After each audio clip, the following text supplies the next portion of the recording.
नमस्कार, मैं रागिनी। तो एक बार फिर से आपका स्वागत है द थिंकर शो में। क्या आप बता सकते हैं कि एक लड़की के लिए सबसे जरूरी चीज क्या है?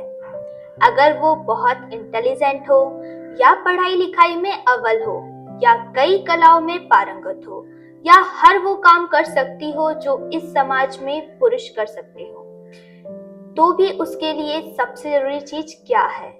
शायद इस सवाल का जवाब इतना भी मुश्किल नहीं। अगर वो लड़की है और हमारे इस देश और समाज में पल बढ़ रही है, तो उसके लिए सबसे जरूरी चीज है सुंदर दिखना। बहुत सुंदर ना भी हो तो भी लड़की जैसी तो होनी ही चाहिए। और ये लड़की जैसा होना क्या होता है?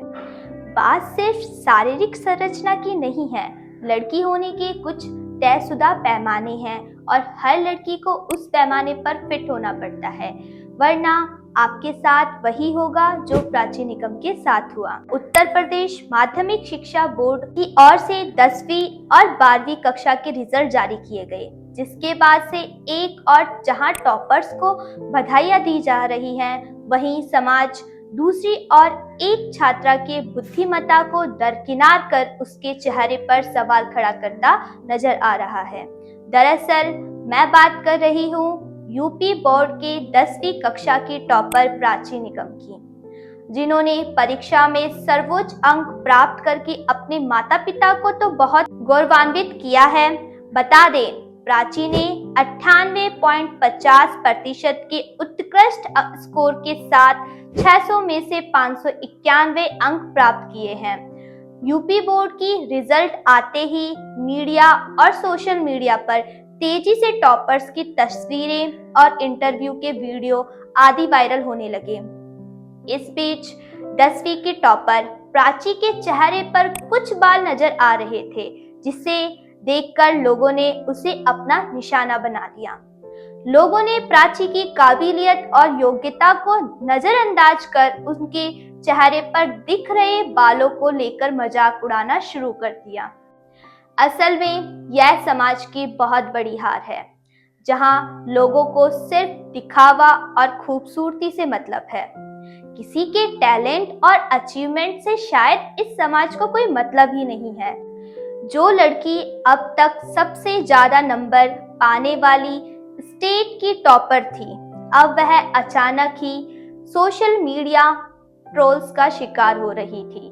उसके तेज दिमाग और एकेडमिक उपलब्धि से ज्यादा बड़ी उसके चेहरे पर उग आई मूछें थी। उसे शाबाशी देने, उसका हौसला बढ़ाने, उसकी खुशी में खुश होने के बजाय लोग उसके रूप रंग को लेकर उसका मजाक उड़ा रहे थे। हालांकि ये पहली और आखिरी बार नहीं है जब किसी लड़की को उसके रूप रंग आकार के कारण शर्मिंदा होना पड़ा है। नेशनल लाइब्रेरी ऑफ मेडिसिन में प्रकाशित एक स्टडी के मुताबिक 12 से 17 साल की किशोर लड़कियां सोशल मीडिया पर सबसे ज्यादा बॉडी शेमिंग का शिकार होती हैं, जिसका गहरा असर उनके मानसिक स्वास्थ्य पर पड़ता है। Journal of feminism and gender studies की एक स्टडी है जो कहती है कि मिडिल स्कूल और हाई स्कूल की टीनेज लड़कियां सबसे ज्यादा बॉडी शेमिंग का शिकार होती हैं। मेंटल हेल्थ फाउंडेशन यूके का एक सर्वे कहता है कि बॉडी इमेज, अपीयरेंस और बॉडी वेट को लेकर शर्मिंदगी का भाव लड़कों के मुकाबले लड़कियों में ज्यादा होता है। उनके सर्वे में 46% लड़कियों ने कहा कि वह अपने रूप, रंग और शारीरिक बनावट को लेकर शर्मिंदा महसूस करती हैं। वहीं सिर्फ 25% लड़कों ने इस बात की शिकायत की। जहां तक अपीयरेंस के कारण ऑनलाइन या ऑफलाइन ट्रोलिंग का शिकार होने का सवाल था, तो लड़कों को कभी इस तरह की ट्रोलिंग का शिकार नहीं होना पड़ा। जबकि 70% से ज्यादा लड़कियों का कहना था कि उन्हें अपने चेहरे, बाल, आंख, नाक, शरीर के आकार और कपड़ों को लेकर सोशल मीडिया पर नेगेटिव कमेंट का शिकार होना पड़ा है। अगर कोई लड़का हैंडसम है तो उसे बाकियों के मुकाबले ज्यादा महत्व और फायदा मिलता है। चेहरे पर बालों का होना कोई बड़ी शर्मिंदगी की बात नहीं है।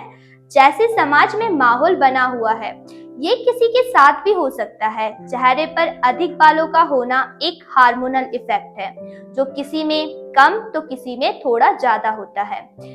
ये बात अलग है कि कुछ लड़कियां अपनी खूबसूरती को महत्व देते हुए समय समय पर चेहरे के लिए ब्यूटी टिप्स फॉलो करती हैं।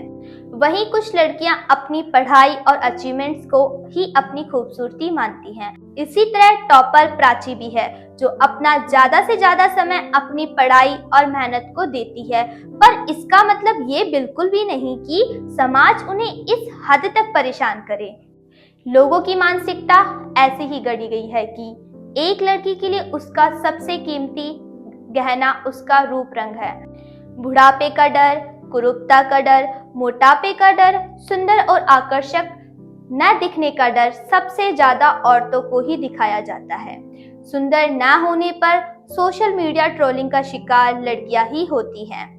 उन्हीं की बॉडी शेमिंग की जाती है, उन्हें ही शर्मिंदा किया जाता है, और अगर सुंदर हुई तो उस सुंदरता को उसका सबसे बड़ा एसेट मानकर उसको तरह तरह से पुरस्कृत भी किया जाता है, और अंततः उसे फिर से इस चक्रव्यूह में फंसाकर बता दिया जाता है कि उसके अस्तित्व का एकमात्र आधार सुंदरता है। आखिर इस झूठी और क्षणिक सुंदरता के लिए हम अपने और दूसरे के जीवन को कुरूप क्यों कर रहे हैं? कोई कैसा दिखता है, किसी की शारीरिक बनावट कैसी है, यह किसी भी व्यक्ति के हाथ में नहीं। और सच तो यह है कि सुंदरता का कोई पैमाना भी नहीं है।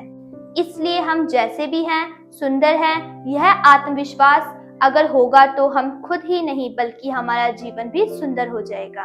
अगर आपको हमारा एपिसोड पसंद आया है तो वीडियो को लाइक करें, ज्यादा से ज्यादा शेयर करें तथा चैनल को सब्सक्राइब करना ना भूलें। धन्यवाद।